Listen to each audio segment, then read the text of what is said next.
राष्ट्र का गीत, राष्ट्र का गान बन जाऊं, वेद बनूं, पुराण बनूं और गीता का ज्ञान बन जाऊं। देखती रह जाएगी ये दुनिया, देखती रह जाएगी ये दुनिया।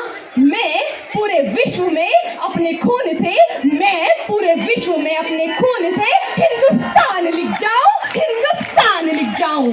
नमस्कार, अस्सलाम वालेकुम। यह राष्ट्र एक जीवन सत्ता है, तो स्वराष्ट्र की अनुभूति ही राष्ट्रता।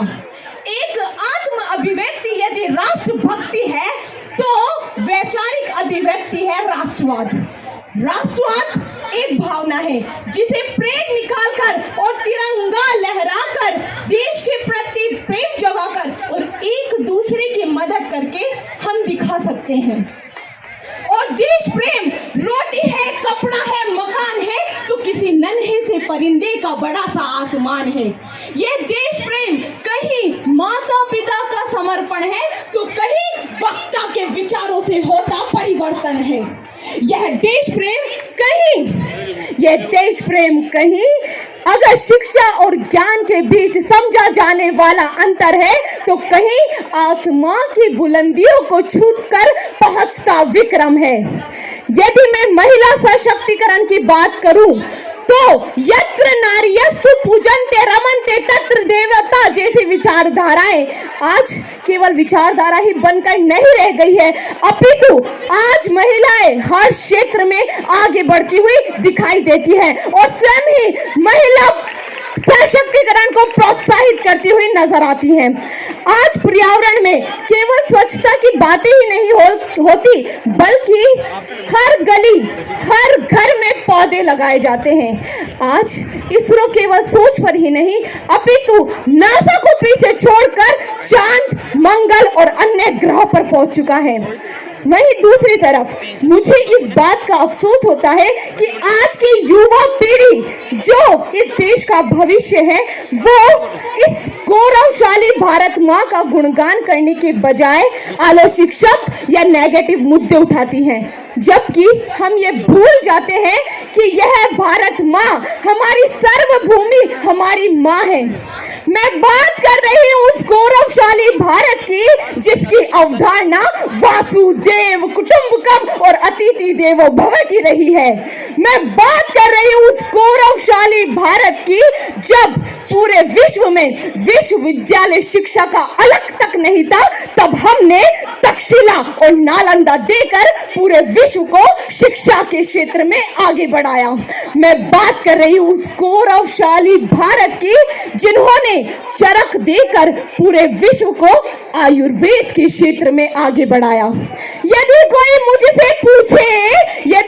मुझसे पूछे कि इस धरती में क्या है तो मैं ये जवाब दूं कि कश्मीर से लेकर कन्याकुमारी तक, गुजरात से लेकर असम तक, भगवान के हर भक्त का, अल्लाह के हर बंदे का, गुरु नानक के हर शिष्य का, तो यीशु के हर चाइल्ड का, अपनी महत्वता के लिए लड़ते इस पेट का, जमीन आसमान में रहने वाले उस जानवर का, अलग अलग योजनाएं लाती सरकार का और हमें सुरक्षा प्रदान करती इस प्रशासन का, हर स्त्री का, हर पुरुष का, हर संगीत का, हर नृत्य का और अपने अस्तित्व को तराशते हर वर्ग के देश प्रेम का समावेश है इस धरती में।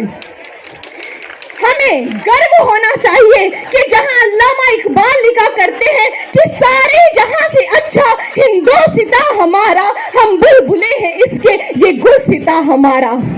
भारत के प्रस्तावना में ये साफ साफ लिखा है कि हम धर्मनिरपेक्ष, हम लोकतांत्रिक, हम समाजवादी। इन शब्दों को केवल शब्द ही नहीं अपितु अपने जीवन में शामिल करें, तभी संविधान के सही मायने हमें समझ आएंगे। हमें सभ्यता से परे सभ्यता का ऐसा सतत मॉडल तैयार करना होगा जो व्यक्तिगत विकास से सीधे ही जन कल्याण तक पहुंचे। हमारे देश का राष्ट्र निर्माण तब संभव होगा जब हम गरीबी से मुक्त होकर समृद्धि से युक्त होंगे, भ्रष्टाचार से मुक्त होकर पारदर्शी से युक्त होंगे, अन्याय से मुक्त होकर न्याय से युक्त होंगे, अस्वच्छता से मुक्त होकर स्वच्छता से युक्त होंगे। तभी हमारे देश का राष्ट्र निर्माण संभव है। और इस देश का राष्ट्र निर्माण तब संभव है जब हम सरकार की नीतियों की आलोचना या बखाना करने के बजाय उन्हें जन जन तक पहुंचाने का कार्य करेंगे। और इस देश का राष्ट्र निर्माण तब संभव है जब हम इस देश ने हमारे लिए क्या किया इस बात को छोड़कर हम इस देश के लिए क्या करेंगे इस बात पर चिंतन मनन करेंगे।